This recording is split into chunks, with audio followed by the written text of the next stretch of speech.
Praise the Lord. യേശുവിൽ പ്രിയപ്പെട്ട സഹോദരങ്ങളെ, വചനശക്തി ശുശ്രൂഷയിലേക്ക് യേശുവിൻ്റെ നാമത്തിൽ നിങ്ങളെ സ്വാഗതം ചെയ്യുന്നു. നാം ഇന്ന് ചിന്തിക്കുന്ന വിഷയം, നമ്മളെ ജീവിതത്തിൽ എല്ലാം നഷ്ടപ്പെട്ട് കഴിയുമ്പോൾ, അല്ലെങ്കിൽ വലിയ നഷ്ടങ്ങൾ സഹിച്ചു കഴിയുമ്പോൾ ദൈവത്തെ ആരാധിക്കാൻ നമുക്ക് സാധിക്കുമോ?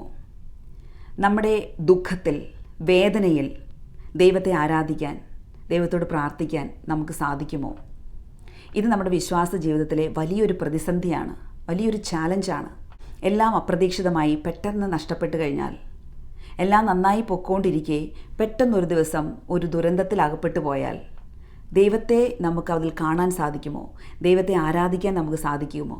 നമ്മൾ എങ്ങനെയായിരിക്കും അതിനോട് പ്രതികരിക്കുന്നത്? നമ്മുടെ ആത്മീയത എന്തായിരിക്കും ആ സമയം? ദൈവത്തെ പഴിക്കുമോ? ദൈവത്തെ ശപിക്കുമോ? അതോ വിശ്വാസ ജീവിതം ഉപേക്ഷിച്ച് നമ്മൾ പോകുമോ?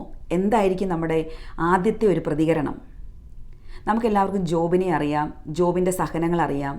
വിശുദ്ധ ഗ്രന്ഥത്തിൽ ജോബിനെക്കുറിച്ച് വളരെ നല്ല വാക്കുകളാണ് എഴുതിയിരിക്കുന്നത്. ജോബ് വളരെ നീതിമാനായ ഒരു മനുഷ്യനായിരുന്നു, ദൈവഭയമുള്ള മനുഷ്യനായിരുന്നു. ദൈവം തന്നെ ജോബിനെക്കുറിച്ച് വളരെ വലുതായിട്ടാണ് സംസാരിക്കുന്നത്. എന്നാൽ ഈ ജോബിൻ്റെ ജീവിതത്തിൽ കഷ്ടപ്പാടുകളും ബുദ്ധിമുട്ടുകളും ദുരന്തങ്ങളും വന്നു കഴിഞ്ഞപ്പോൾ ജോബ് എങ്ങനെയാണ് പ്രതികരിച്ചത്? എന്തായിരുന്നു ജോബിൻ്റെ ആദ്യത്തെ പ്രതികരണം?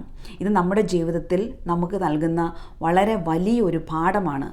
ജോബിൻ്റെ സഹനത്തിൽ നിന്ന് ജോബ് എങ്ങനെ ദൈവത്തെ ആരാധിച്ചോ എന്ന് നാം മനസ്സിലാക്കി അതിൽ നിന്നൊരു പാഠം ഉൾക്കൊണ്ടുകൊണ്ട് നമ്മുടെ ജീവിതത്തിലും ഈ ഒരു ആത്മീയത പരിശീലിക്കാൻ നമുക്ക് ശ്രമിക്കാം.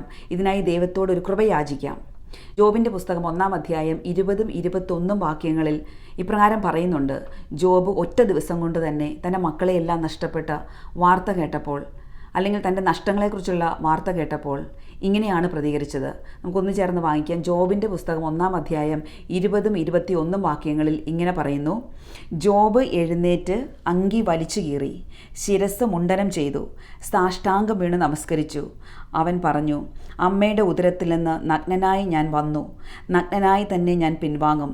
കർത്താവ് തന്നു, കർത്താവ് എടുത്തു, കർത്താവിൻ്റെ നാമം മഹത്വപ്പെടട്ടെ.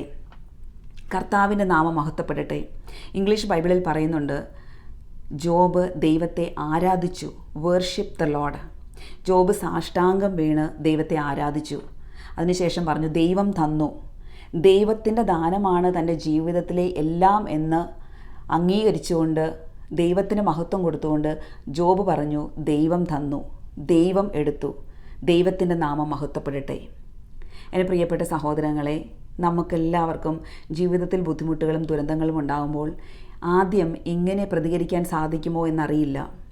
പരിശുദ്ധാത്മാവിൻ്റെ കൃപയാൽ ദൈവത്തിൻ്റെ നാമം മഹത്വപ്പെടുത്താൻ എല്ലാ കഷ്ടപ്പാടുകളിലും സഹനങ്ങളിലും ദുരന്തങ്ങളിലും ദുരിതങ്ങളിലുമെല്ലാം ദൈവത്തിൻ്റെ കരം കാണാനും ദൈവത്തെ മഹത്വപ്പെടുത്താനും നമ്മുടെ ജീവിതത്തിലെ എല്ലാ തിന്മകളെയും നന്മകളാക്കി മാറ്റാൻ ശക്തിയുള്ള ഒരു ദൈവത്തെയാണ് നമ്മൾ ആരാധിക്കുന്നത് എന്നുള്ള ബോധ്യത്തിൽ നമുക്കും പറയാം ജോബിനോട് ചേർന്ന്, കർത്താവിൻ്റെ നാമം മഹത്വപ്പെടട്ടെ.